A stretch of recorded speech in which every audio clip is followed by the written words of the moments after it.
Ti so obi ni mo wura Julius Debrah. Ka che say prophet John said boy. Me see awurade say. Asem bia make bia mebu akonta che awurade. Me see awurade say de mahunu awurade ada na de a kire me no. Say onye very careful. Fata ge no. Be di na tena nko obeche. Say ya prote ya no magu akwa so ama no. Ne asum ne fidie. Na ne fidie ne enka ase ye ku no. Na mum ni dini and na ballot paper no so da. Yes. Adia me hu ye ne say. Answer say ni face abase the after President John Mahama obejina amanfo na ebubo ni din manfo na ebubo ni din nanso eduru bira omo yesa ade no no na ni din eni paper no so bi na wo nui no wote asenso na ni din ni paper no so Din so. bi wo say ya setting a trap na no wato trap nim obetom fantastic asem ya make bo ne dey tito obetom nso na wotom wi a de wi na nimbe gu ase ene de wi a ni di baba bonten no enimonyam na kuta no no enimonyam ni nyina abeko enti antenai class obegina bi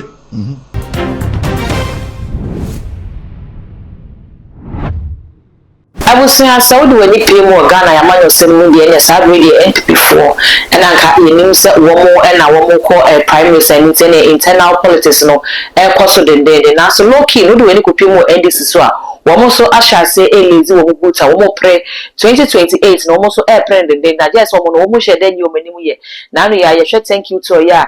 chairman General Mosquito say don't get ya a call ye now for your Julius Debrah and also mobilizing for education man penning John Roman Mahama pay more broaching memoir Ghana for say already a politics none one more Asha say one more the day na semi no eka say and come she be akọ e de ama Julius Debrah and post obe na adwene so bekwa kodina say NDC for ento ne so aba no prophet Debrah hin e tre say enungwase bia ya hwehwe e de ama Julius Debrah na say wan pe anso anu yi a e be ne say rapture no e be fa ne ko ho akwa ballot paper ne bedru ho so mo kwa primaries na ne din entimi MP e wo ballot paper no so munsam e na me de e ba beso mu ansa na e be konsum no me kai wo say a back setera and asoma cinema this made bro back setera e dweko model in Italian bags bag papa eno na wo moton eno to say open bag bia say wo de ko wedding engagement outdoor renaming birthday party baby a wo ko bia e back setera omo ka so akakraba omo ne KFC no eni din hwani mu omo numbers no eni go screen as no betimi afa na wo no wo mo edin komo ebusu mesa so bo mi subscribe no so e dem am say na be na upload me to mpe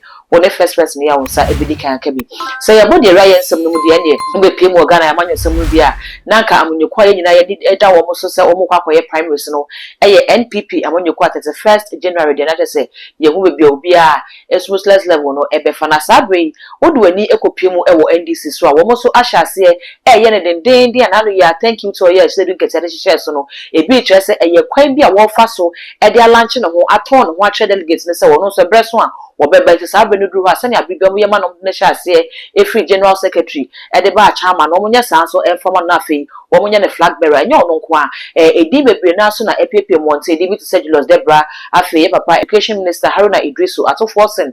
Sameje Mfini okudio tablo ko munyina di din a epepe mo mo kire say 2028 abana e be kwakoto no possibly say sankofo em ne betimi agina say yento mo so aba no bedi mu nkunim no waba any NPP ni no aba be pre na we na prophet Debrah ne e de enkomhye bi akọ de ma Julius Debrah say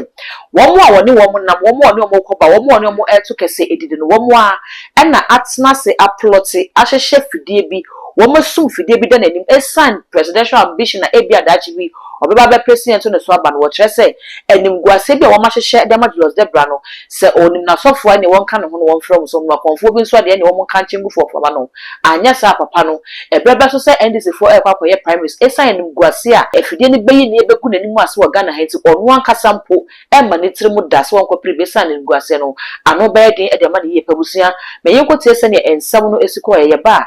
be de achi nkomo ka se bi nchire papa we sei Okay. ye wi a yamla me bompaye Okay. ebra mi wonom ana wade yi ni hu adi de kire me Yes. na ade awade da na de kire me say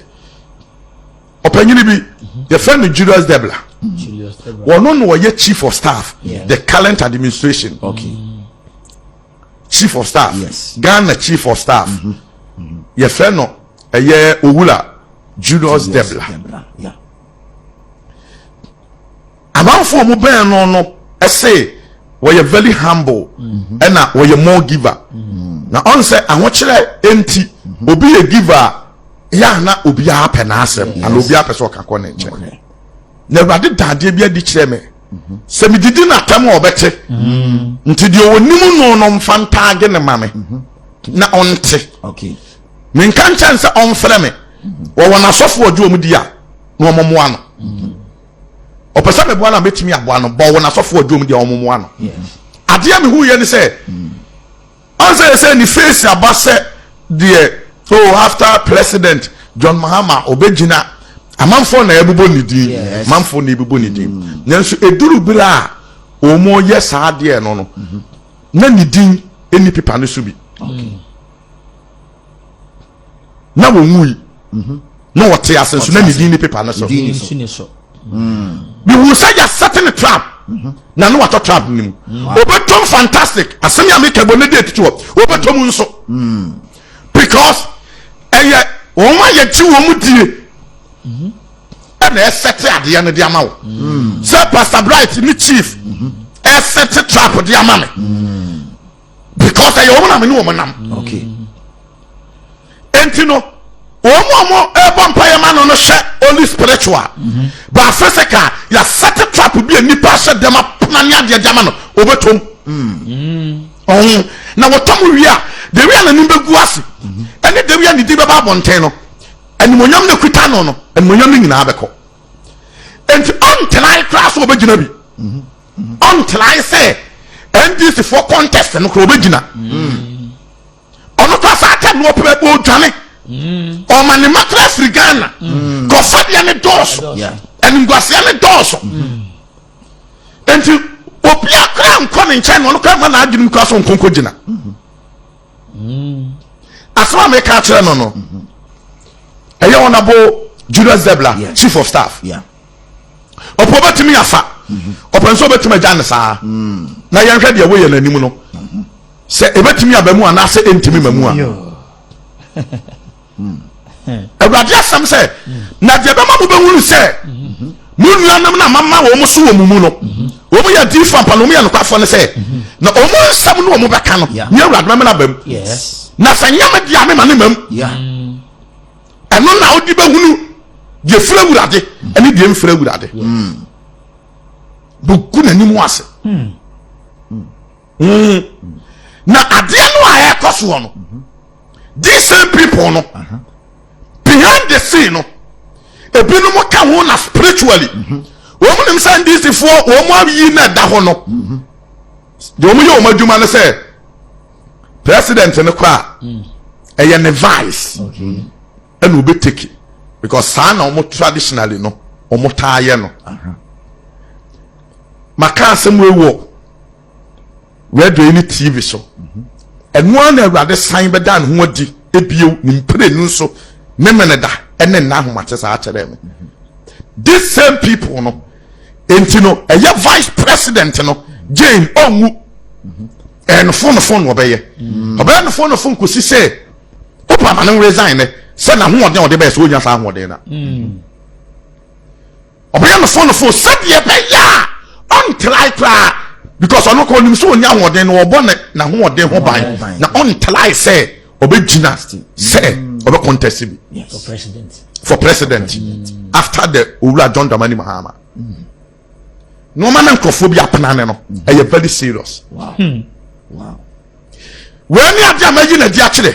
e yesunsu ade Awurade da na di kire me wonnim nu a ka kire no wona sofo a ono mo mpaye obusam ya me kire kire da bia ba fra mi bia me na me hunu ye metima kire kire yes ya from Supreme Court kulana me kire kire because minim ne make and Awurade nso na akasa na ye penso ye nyan ne saa na ye hwɛ de me kan de ne de besie nti papa we ndo ma wie no onam hokwa na o mu ye ni sesia ya ebe ya ntom person de no ko anim kakra o mo twetwe na ko ya ben anim kakra ko shesia ye dia na sobra o ka wo mpe na asem aduma no mo hye de ama no no e hwa mo be se ni din ti so bi ni mo wura Julius Debrah ka tell say prophet John said boy me see Awurade say asɛm make be mebu akonta ache awurade me se awurade se de mahunu awurade ada na de akyere me no se onye very careful fatage no be di na tena nko obeche se ya prote ya no magu akwa so ama no ne asum ne fidie na ne fidie ne enka ase ye ku no na mum ne dini and na ballot paper no so da for NDC de no mbekọ election no e de yi nipa ba kwa be fa nkwatu ni de man NDC no ne dini ntimi na yi no so da na nya so akodi bone atra awurade ye dia ne ntesa de former president and Adam Akufo-Addo de ne ye no on de ne ye spiritual obi kese no okay me am so le sade ko nipa no kese no no ne ko yi sa no me ne fi so enyo no de na meka wono de ne took it for 2012 of for come when tie kopem 2016 and so ben do tie because no say the last chance no no ye ko yi no me no na antibos yakoka ho na ajase ka ho na andika ho na your friends agric ne tam agric minister na fe no osakoto ko mu nyina ka ho some aboni padi yes eye de na na eye ninia na ye na ninia na fe no de obi won se kan ku no jebi dan kwa yi ase me ne mi no na ne o me tra ne kam ye court any pan o kese no asab ye ko yi sa ayi na fini ne so I know what I'm talking about. Yes. You are the spiritual IG. Yes. Yes. And you know what. And it's a Julius and soon, one year. Almost as a president. Well, we are John Dramani Mahama. So who is Prophet John Sadubai? Number 10 di waya wanya.